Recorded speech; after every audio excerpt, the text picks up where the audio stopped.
Hi, Russell Broadbent here, member for Monash. Thanks for joining us again.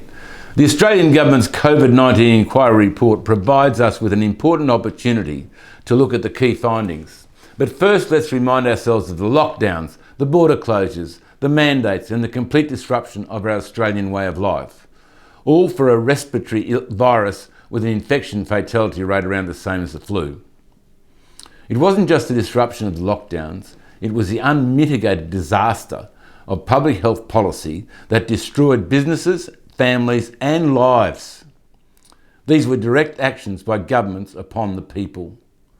One of the key takeaways from the report is the significant erosion of trust that occurred during the pandemic. Even the report summary states, trust has been eroded and many of the measures taken during COVID-19 are unlikely to be accepted by the population again.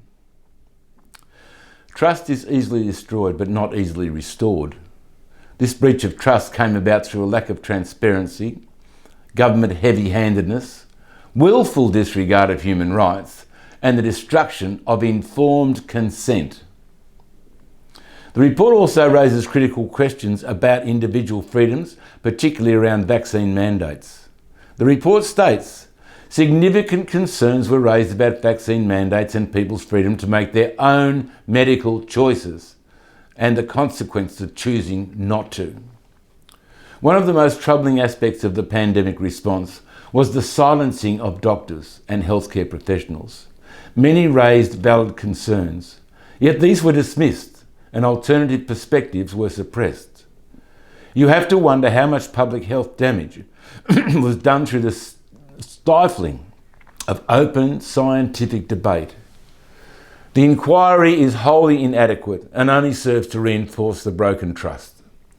There must be a Royal Commission with legal powers to truly examine Australia's pandemic response.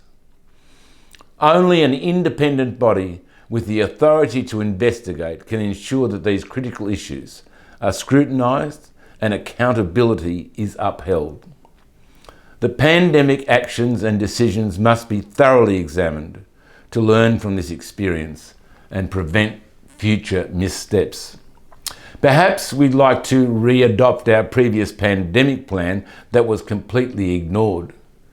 The answer to our pandemic problems does not lie in more government and more regulation and, dare I say, more funding for a CDC. It lies in the preservation of the fundamental principles that define a free and democratic society: informed consent, bodily autonomy, freedom of speech, and open scientific discourse. It is through these values that we can rebuild trust, empower individuals to make informed decisions, and create a healthier, more resilient future. Let this report serve as a reminder of what not to do, and instead build a more trusted and transparent response in the future, one rooted in respect for individual rights and freedoms. And that's justice as I see it.